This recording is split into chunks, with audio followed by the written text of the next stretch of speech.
20 metre गोटे गछ अरे नहीं ए गछटा कोन गला झड़ हला झड़ हबार कोन नइबो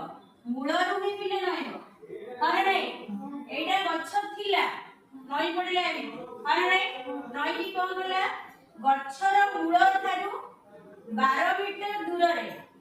गोटे स्तंभ थिला से तार स्तंभर अग्रभाग को स्पर्श कला बुझी परछ एटा हमर कोन थिला गछ एटा कोन थिला स्तंभ एटा हउछ मोर स्तंभ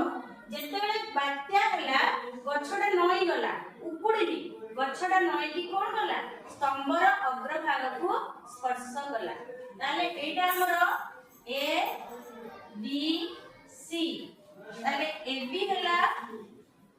गछर उच्चता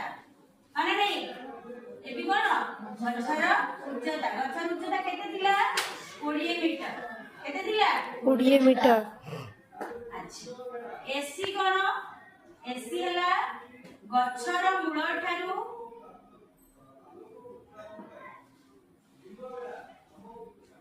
स्तंभर दूरता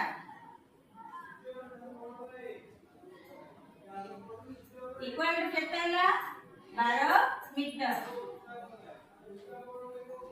सी हला हमर गछर मूल ठारू स्तंभर दूरता हला 12 मीटर बीसी हला स्तंभर उच्चता हला स्तंभर दूरता स्तंभर उच्चता। अच्छा एटा देखो बटन एई कोणटा हচ্ছে हमर 90 डिग्री स्तंभटा 90 डिग्री एंगल रे छिडा हैछि माने नै ताले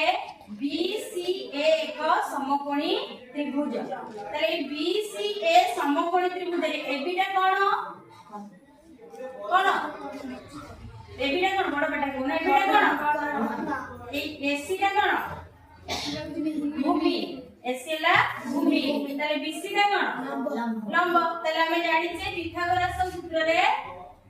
BC रो स्क्वायर इक्वल टू कोन हो AB रो स्क्वायर माइनस AC रो स्क्वायर नहीं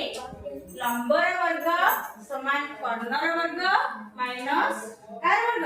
भूमि रो वर्ग तले लंबटा हमर केते अछि BC स्क्वायर इक्वल टू कर्ण अछि केते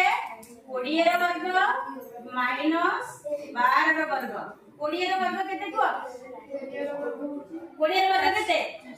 बड़ बेटे कोन केते 400